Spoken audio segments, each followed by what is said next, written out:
welcome to the Not Great Parents podcast. I'm Molly, and I'm a not great parent, and this is Nathan, and he is also a not great parent. Not a great parent. Yeah, I almost said it, and he's a worse parent. But wow. I don't know why. Wow, that feels aggressive. Isn't it feel weird? That is feels very. weird. I don't know why, because I don't even believe that. I don't know where that was coming That's from. going against everything wanna we're going to start talk over, about kind in of. this episode about giving a blessing. That feels I a know. little bit Why like would a I curse. think that? And you've spoken on me, but that's Anyway, okay. I think you're a great parent, but Oh, not great. that's right. But not great, Shoot, but no. good.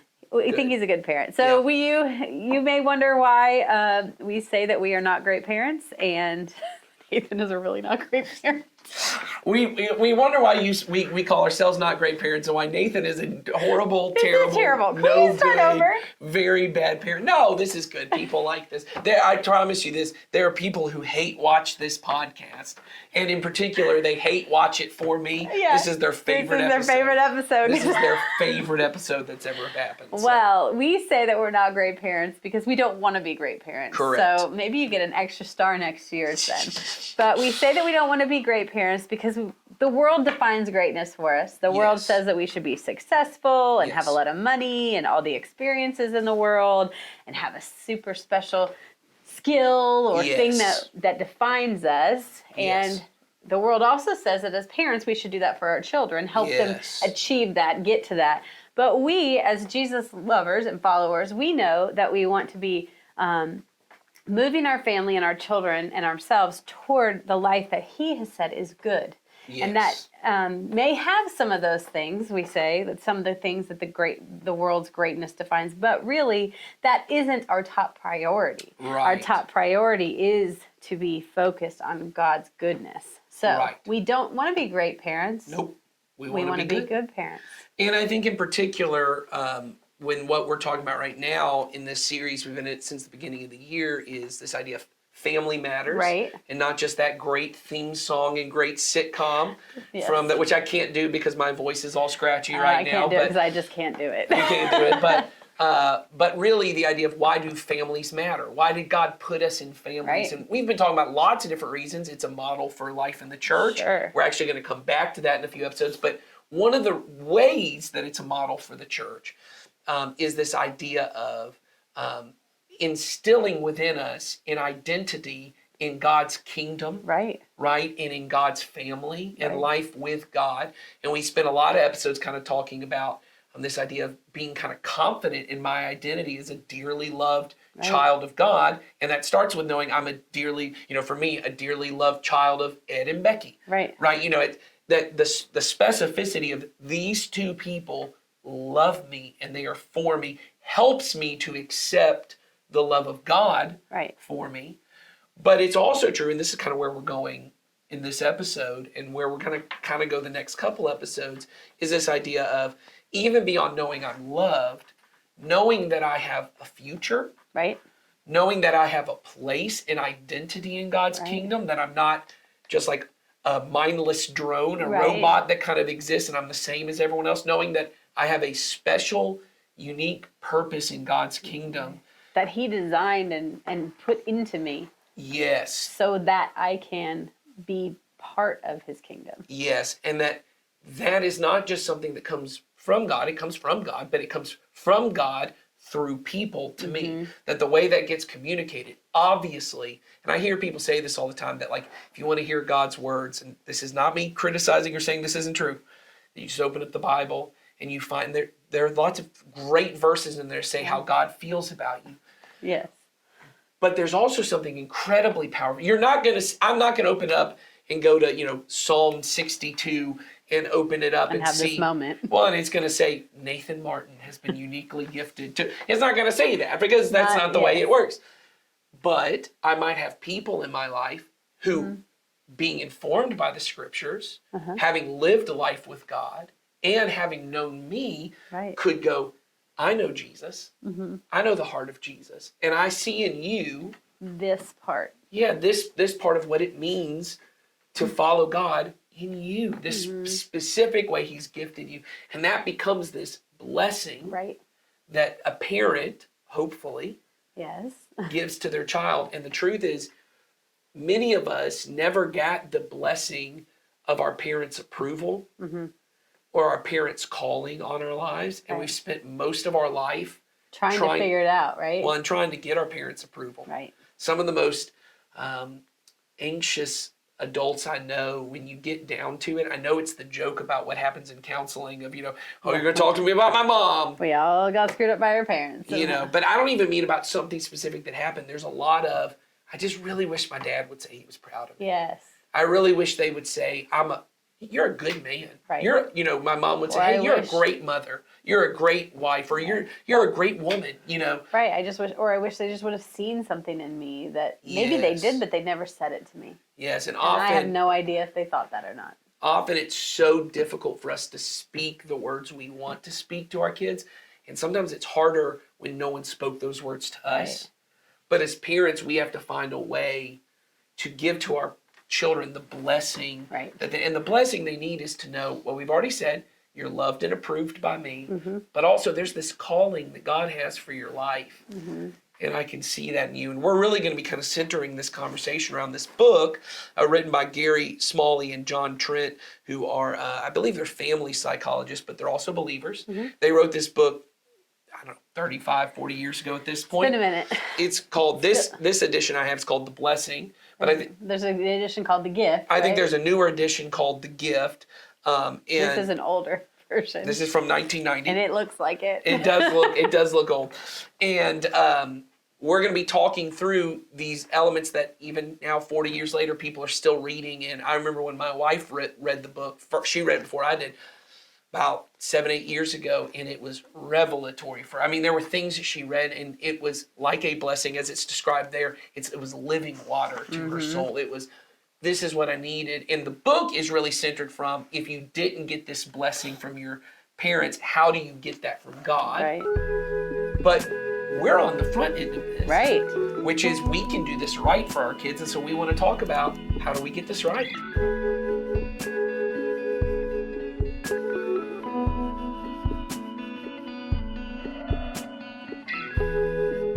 Our words as parents are incredibly powerful. Yes. Not only just our words, but how we deliver them, in Yeah. which way we're delivering, what we're saying to them, and also just the moment in which we say them, I think is all Yes. really relative. So we want to kind of just break it down a little bit and talk about how to go about doing that. So in this book, The Blessing, and I think it's now called The Gift, but the idea around this is that there's really 5 key aspects of a blessing, Right. of a family blessing that's kind of given, in whether that's from a parent to a child, or whether that's maybe a grandparent, if you're a grandparent listening. But I mean, obviously the key relationship for that to happen would be in a parent-child kind of relationship. And so the 5 elements are, first is meaningful touch. Second is a spoken message from the person giving the blessing. Right. The third is the message should be something that conveys high value Right. to the other person. The fourth thing is that you're picturing a special future for Okay. that person being blessed.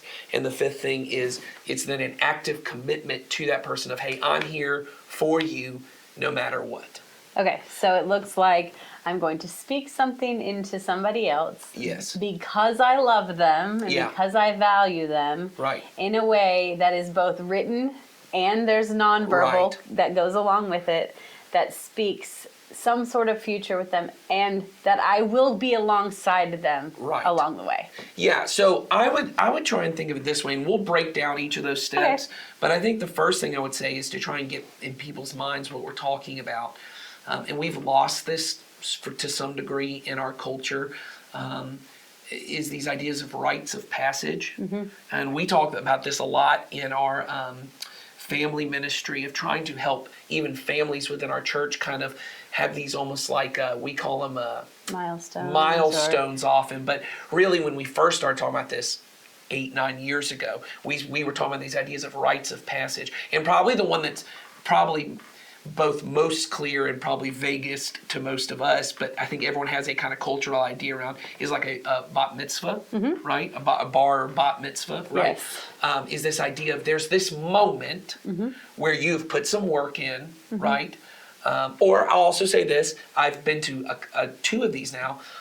Eagle Scout, if you've ever known anyone yeah. an Eagle Scout, there's this moment where you've put a lot of effort in, you've put work, and then there's a community of people around you who look at you and say, we see you as an adult, Right. as a person in our community who is highly valued, who has a future with us. And that's the idea behind this, is that children would have this moment where they go, it's, as you say in the bar mitzvah, right, is, I am now a man. Right. Like I have become a man. And I think what ends up happening is in our culture, we have these weird moments and they get prolonged to the point that, graduation is supposed to feel that way. Yes. That when a kid graduates, but then when I tell people I got engaged 3 days after I graduated Oh, high wow. school, they're like, you were a baby. Yes. But you graduated. But I was supposed to be a 3 man. days ago, you were a man. That's right. And it's like, I'm supposed to be an adult now, but we've prolonged this. And so what ends up happening a lot is for our children, and I know this just from people my age, millennials, this is very much true for a lot of millennials, is that you're 35, but all the standards of what make you an adult, there are a lot of, and I'm not saying these are right standards, I'm saying these are kind of the cultural standards of, there are a lot of 35-year-olds who, I'm not married, I don't have kids, I don't have my career set. So all the things that many people thought you were supposed to have kind of at least in the works by the time you're 25, I'm 35 or 40 and I don't have any of those.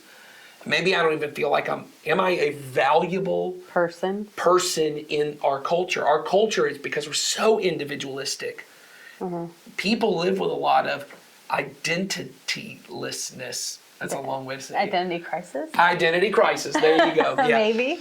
Yeah, that there's this identity crisis. Or a lack of just knowing who they are Yeah. or where they're headed. That's right. Because I hear people say a lot of times, once I get this in place, then Right. that'll happen. Or Right. I need to get this first and then that. And, Right. and it's a combination of what they want and what the world or these, culturally what we say should happen at Right. those times.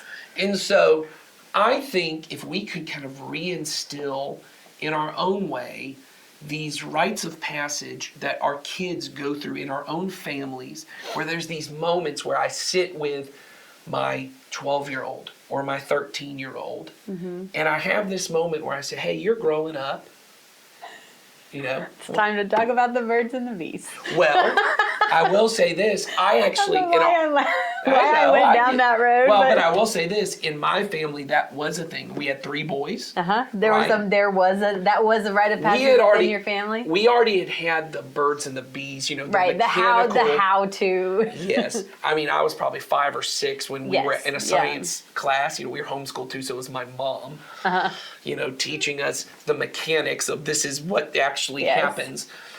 But there was we always called it the trip, where my dad would say, hey, you're 12. I think I was 12, and my older brother The had already trip. gone, where you go off and it's a night, you go off to Just you and your dad, like the kid and the just dad. me and my dad. We'd go up to Atlanta. There would always be some fun thing. Like I remember, guys, we went and saw 2 movies that weekend. Oh, it was like Well, and I got to go see I went and saw an R-rated movie. Oh. It was like this was like my adult. Yes, You- this is something bigger deal, more special, and more adult-like than you Yes, would this have was done something before. my little brother couldn't go see Right. at the movies.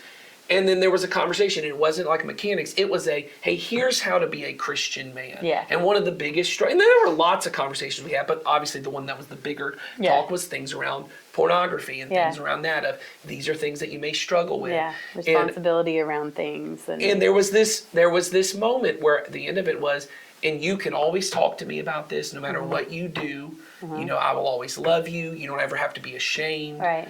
And it still sticks out in my mind as this moment where I kind of realized I'm not a little kid anymore. I'm not a little kid, and my dad now is telling me what it is to be an adult. Well, and he's set out that expectation, and Yes. he has guided me to this point, and now Yes. I have an understanding, he has an understanding, and he's saying to me, and if you have questions, come back and we'll continue to talk about this. And so my wife has had similar conversations with our daughters where it's not been like a whole trip, but she's taking them out, and it's just a mommy and me kind of, we're out, and then we have a conversation about what it is to go through puberty and what it is, all those, but including what's it going to be like to date, what's it going to be like, all of those things, and here's how I hope you'll handle those situations. And it's this moment where they kind of realize, oh, I'm not a little kid playing with toy makeup and toy, for them. It's now I'm becoming a woman. It's not pretend anymore. It's becoming reality. Yes, and I think this is the big part is we want to be, because often, and I know this is why you kind of laughed about it, but this is how we often feel. Culturally, we have turned becoming a man or turning into a woman into a biological thing. That happens. Absolutely. Because even saying like you're becoming a man, you're becoming a woman, everyone starts thinking of those awkward puberty talks. Even just like your body is changing. Yes. Oh. All those kind of things, and everyone's really awkward. But the truth is, we do believe there is a spiritual, mental, emotional component, not just a physical component to becoming an adult, that we want to instill into our children confidence, as we've been saying, going into that time, and not just confidence in themselves, but confidence of themselves in God's kingdom. Right, and who they are going to be in God's kingdom, who they already are in God's kingdom, and that they would see that as well, so that they would begin to see themselves as a member of God's kingdom, that then blesses others within the kingdom.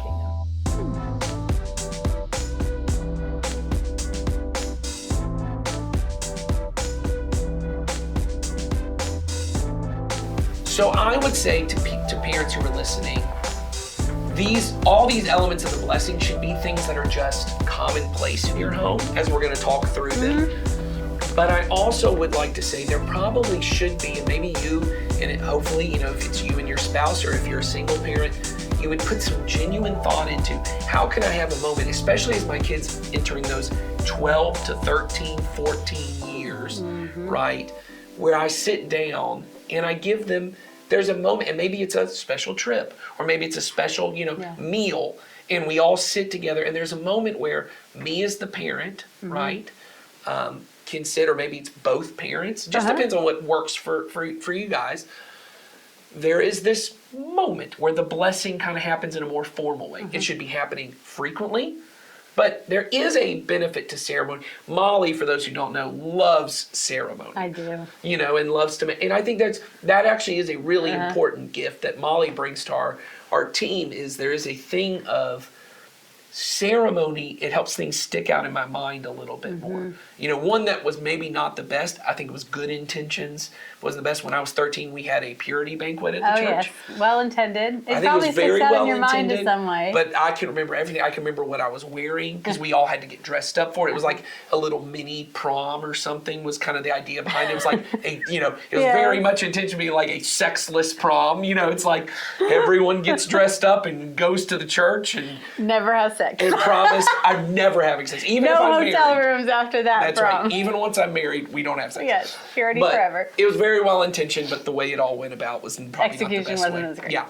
but all of that to say, I think there is a benefit to having a moment where you sit down with your child and you kind of plan it out. I don't mean a speech, but you've given thought to your child and their wiring. The way in which God made them. Yes, and give thought to how to do this. So let's just talk through the elements, I think. Right. And when we say blessing, I know we use the trip or the sex. Sure. We're speaking anything that you would want to speak into your child. That is something that is really important to you to be speaking in. So it may be something it may be about their body, it may be something related to that. Sure. But it may be something about the way in which you see that they're gifted and how they would in turn, you want to help them see that. So we'll give some examples, but I just want to clarify that we use that as an example, but there's a million ways you're blessing your children, and that is something we can't tell you exactly. But it does have to do with blessing them in a way that helps them see themselves in God's kingdom. That's right. So the first element is meaningful touch, which for many of us already feels so uncomfortable to even say. know. But I think it's so important, and we miss this, especially at these ages of 12, 13, 14. And I just want to say this to begin with. If I have 4 daughters, if you're a dad and you have daughters, the importance of having meaningful touch, especially as they're growing through those teenage years. I know a lot of dads who get kind of uncomfortable because they're like, because you're used to your 4-year-old coming and sitting in your lap, and Right. they kind of come up and they're hugging you and kissing you and all those kind of things. And now you've got a 14-year-old and you're like, I feel weird for them to come sit in my lap and all these things. So obviously it changes, but I know dads who used to be very physically affectionate when their daughter was little, but then just because they're like, I just don't know how to do this. The problem is, if you can't, I think moms for sons as well, if you don't find out how to give them meaningful, affectionate touch, then unfortunately in these awkward years, they begin to assume the only way to have affectionate touch is something sexual. Right. I have sons, and I am not an overly physically affectionate person. Right. And so I learned not too terribly long ago that my oldest child, that physical touch is important to him. So for him, often, if I am trying to say something, I will just put my hand on his shoulder. Yes, and that's look him in the meaningful. eye. That Yes. is meaningful to him, and that does not feel uncomfortable to me. Yes. If we hug, I no longer allow us to pat each other during the hug, and I say Right. both of us just put our hands on each other and Yes. squeeze or whatever, because otherwise it feels too kind of It weird. feels- But I mean, my point is, you don't have to. It doesn't have to be these huge things. No. For me, it's made a huge difference in when I communicate with him. That has made a huge difference. Well, and I think we're going to talk about this in a future episode about the love languages, but Right. especially if your child has that. I'd say even if they don't have one child who physical touch is just an uncomfortable thing for her. But I know, and I've had to find just throughout the years of, what works for her. But I know that when we're having important conversations, I'll even say, is it okay if I touch your shoulder right now? Or is it okay if I hug you right now? Or is it okay for this? Because I want her to know my affection for you doesn't change, even if this is a disciplinary conversation, or even in moments where I'm really proud of you. I want you to know this is an important part. And, we forget sometimes, we treat ourselves like we're just intellectual beings. We treat ourselves as if we're just maybe even spiritual beings. And we treat our body as if it's lesser. Which has honestly, we're talking about sexuality a lot in this episode, it has led to a lot of our sexuality problems. Is we treat sex as if it's purely biological, and that it somehow is separated from the rest of me. All of us is intertwined. And so when I'm speaking truth to somebody, or I'm speaking love to somebody, being able to have some kind of meaningful touch, as you said, if it's a hand on the shoulder, or if you have, I often will say to my daughters, especially if we're having a disciplinary conversation, can I come sit next to you? Can I come sit next? And even if we're just sitting there and, our legs are touching one another. Right. Or we're just having a moment where we're both remembering, we're on the same side. Right. I mean, it's a form of nonverbal communication, Correct. and that for some people is as important, if not Yes. more, than the words that are spoken. Yes. And so you have to plan to be intentional with that as much as the words that you're going to say. Well, let's talk about the words you're going to say, which is the Okay. second part, which is you do also have to have a spoken message. Now, Right. when I You can't just go put your hand on their shoulder. and just say, hey, No words. good guy. You're No. a good guy. No. You need to have a spoken message. We don't mean a scripted thing. And maybe it is. I will say for some people. Sometimes. And for some personality types, I could see one of my daughters would love it if I had written something, Like a read bullet it. pointed message. No, I mean like a letter, and read it to her, and then let her keep the letter. I think something like that, because words, once again, we'll get Matter. to that. The words really matter to her. So maybe something very formal would work, but that may feel too, stiff and rigid for you, and you're like, that's a little uncomfortable. It feels too formal.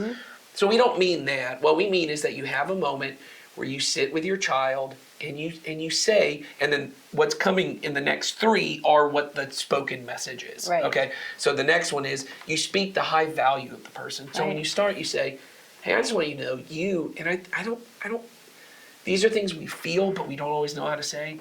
hey, I cherish you. Yes. You are a gift to me. Yes. You are somebody who, when I think about you, this morning, someone has given me a gift recently, and I use it all the time. And every time I use it, I think of that person, and I thank God for that person. Well, I took a picture of it this morning and sent it to him and just said, hey, thank you for this gift. I love it. I love you. And every time I use it, I get to think how thankful I am for you. It's this way of saying, you are a person of high value in my life. Mm-hmm. You are a person who really matters to me. You are not just, sometimes we treat love as a commodity. Mm-hmm. I have a daughter right now who has a little bit of a crush on somebody, but it's because she found out that boy had a crush on her, and it's that moment, and everyone knows this first. I like that you like me.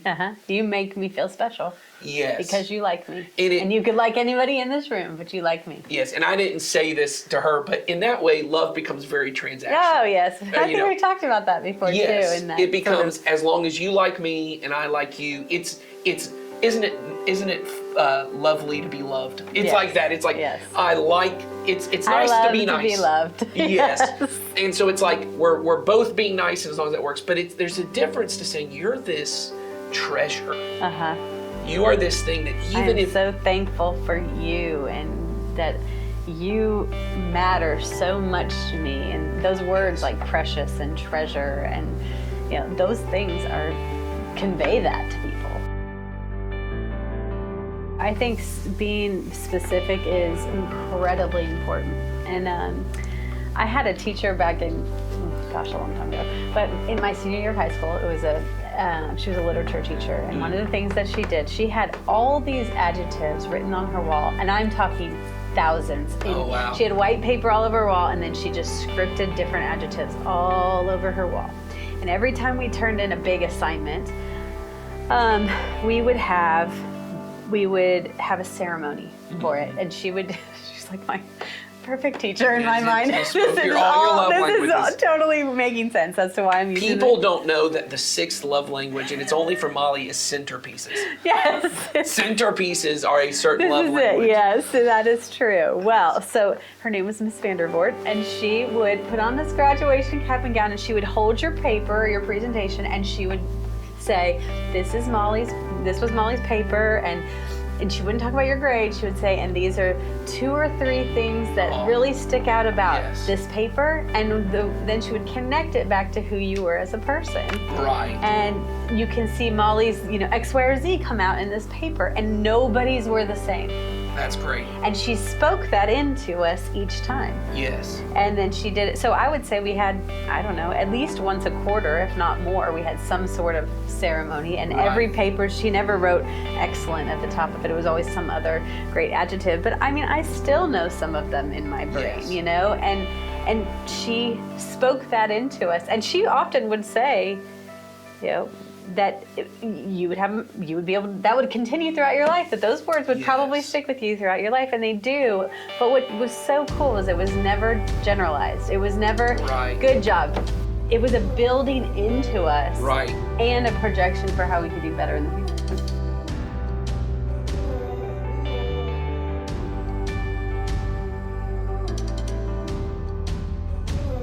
So often as a parent, it's easier to be very specific about the things they do wrong. Oh, it's so easy to be specific about that. Because you have to be, it's often corrective of the wrong behavior. Yes, I would say this. If you're very general about what they do wrong, if you're coming in just going, you're a stinky little pig. Yeah, all right. Or, gosh, you're a terrible kid. You're a nasty little worm. Yeah. Not for anything you did, just in general. Just that's who you are. Right. But this is my point.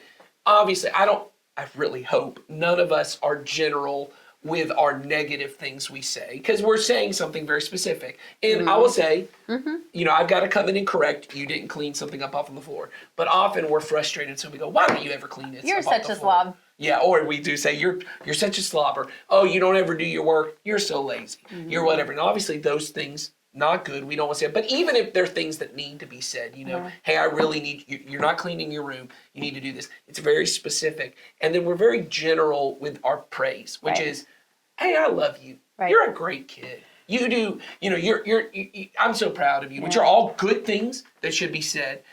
But it does help when it's specific. And I say, I love you so much. And one of the things I love about you, Right. one of the things I love about you, one of the things that makes me so proud to be your dad, X, Y, Z. Right. And we do that more. I've done it more with my younger one because for longer with him than I did with my older one. But I do it with both of them. Often when I'm tucking them in at night or something like that, we'll say, you know, I love you. I say the same thing. I love you. I believe in you. I'll see you when the sun comes up. We say that every night.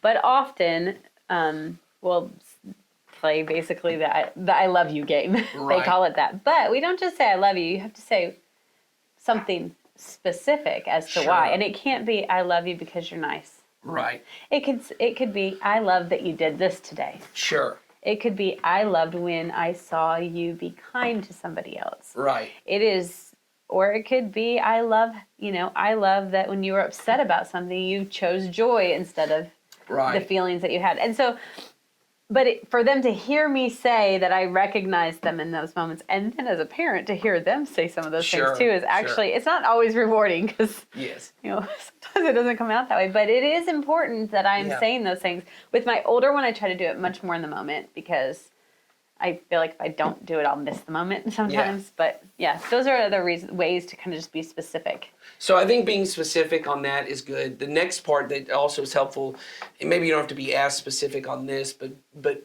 once again, making it unique to the child, is then you picture a special future for that child, which is why I think it's better that the kind of more, rite of passage kind of moment happens when they're in their 12 to 14, because to say to your 5-year-old some specific future, and they're like, I'm going to be a veterinarian who's also a fighter pilot, and you're like, I really can see you both somehow being a fighter pilot and a veterinarian. It doesn't mean anything. But when you sit with your 13, you can be anything you want. Yes. I can be all those things. When you sit with your 13-year-old and you say, hey, look, you have such a brilliant mind, or you're so creative, or you're so helpful, or people seem to listen to you every time you speak. And I think one day you're gonna be a leader.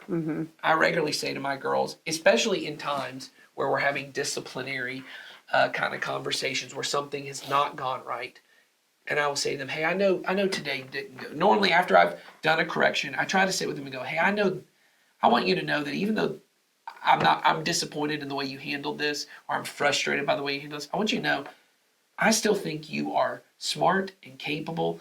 And I think one day and I think this is true for all 4 of my girls, they have so much leadership in them. And I said, one day you're going to be someone people are going to want to listen to. People are going to want to follow what you say. You need to try your best to be someone who's worthy of people following you. But I can see this in you, that you're going to be the person who's going to do this.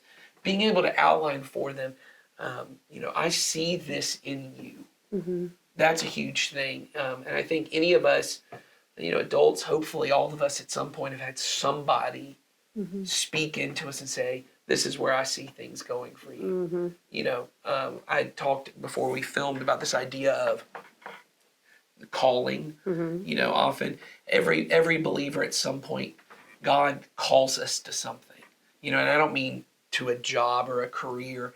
I mean that he calls us to become a kind of person, and it's in our own unique kind of way. And I remember when I was, I would have been 12 or 13, and I remember exactly where I was. I was telling you I was over in what's now our multi-purpose building. I know the exact room we were in, and I remember we had taken a spiritual gifts test. Where it's like a personality test, but it kind of reveals, hey, what might be the thing that God has kind of gifted you to do.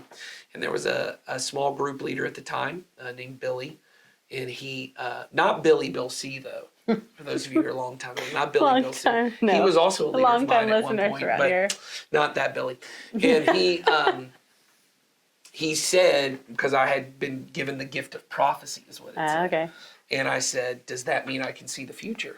And everyone laughed. And he said, no. He said, what it means is a person who is a prophet is somebody who can see things in the spiritual realm, like in what God is up to in the world, that other people can't all see. And you can make clear to people who God is and what he's like. And he said, I see that in you, because he goes, when we have discussions here, you seem to have an understanding of God that other people don't. And the way you speak, you're willing to speak hard truth to people about what God might have them do that they don't want to. Because I think when you grow up, you're going to be doing something like that. At that time, I wanted to be a musician, and I thought, absolutely not. But interesting concept, man. But I still held on to it. And the other day I was thinking about it'd be hard not to see that what I do now in a career and what I do in our church is not in some way Connected to using that gift that guy saw in me when I was 12, and what that built into me over my lifetime is occasionally I'll just look back and go, wow,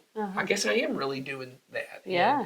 And doing that. And it's just being able to say that to our kids. Oh, yeah, because think about this. If he hadn't had said that, Right. if he had just kept that to Yeah, himself. people might be listening to terrible music written by Nathan Martin. Yeah, we might all be listeing. Yeah, instead you get to listen to this podcast. That's right. Yeah, exactly. Right. So But I mean, the music that got robbed from people. But it is easy to miss an opportunity to speak into somebody. And that's what you have to remember is that we want to continue to speak that into them. And then at the end of it all, we want to say, and I'm going to be here alongside with you to help you do that. You know, that fifth part is that active commitment of the blessing and an active commitment to them throughout that. So, you know, with our kids, I can see you becoming a leader, and, you know, I'm going to be here to help you through that. Or if that's something that you want, I will help you pursue that. That's right.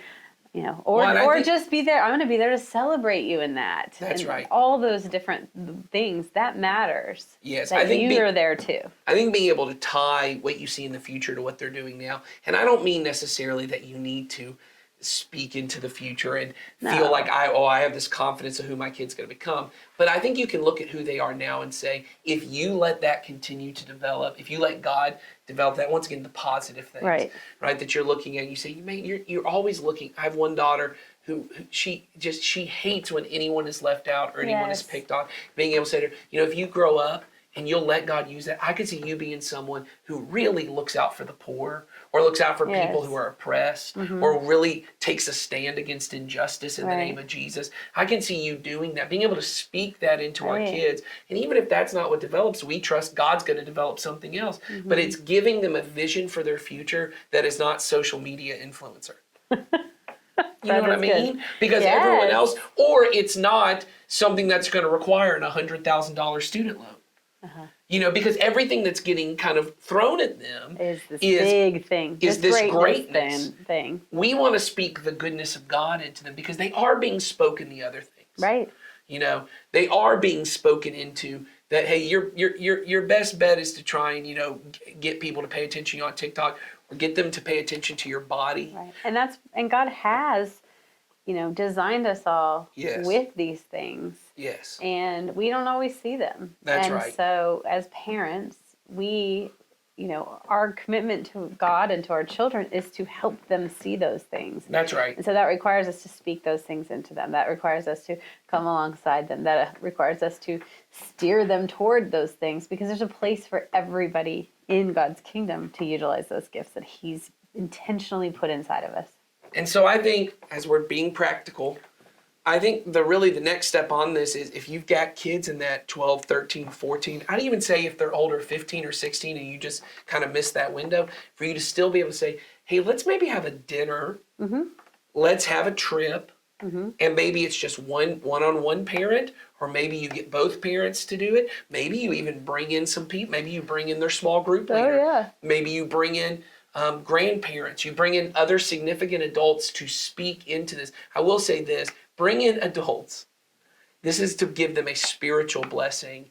Don't just bring in adults, and I know this may be hard for some of us, who do not share our spiritual heritage. Right. In other words, don't bring in people who aren't believers, because we're trying to speak into what God has for them. It doesn't mean that the other stuff they say, you know, a coach who is really influential, they're great. Yeah, it doesn't mean those influences aren't they matter and they're good things. But we're talking about influencing our children into the goodness of God. Right. And so therefore, these things that are spoken to them need to be spoken to them from somebody else who has that same value, has also prioritized God in their life in that way. And if you're like us and you got younger kids, you know, you've got one that's approaching that age. I do, who's pretty much already there. And but if you've got younger ones, who we both have younger ones, maybe start kind of collecting thoughts of, what do I see? And finding ways, small ways throughout the day to have a meaningful touch or a spoken, a spoken word that says, hey, you're highly valued, or here's a little bit. Because once again, these moments should be happening frequently. Yes. But then to have a concentrated moment where there's a little bit of ceremony around it, it might stick out in their mind of, oh, I remember when my mom and dad sat down. And I want to say this as we're kind of wrapping up, and then I would pray over your child. Oh, yes.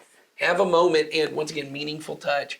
We lose this, but there is something to it. If you've ever had people lay hands on you while they pray, place a hand on your shoulder, or I know this one's really weird. I never ask people to do this, but I've done this before.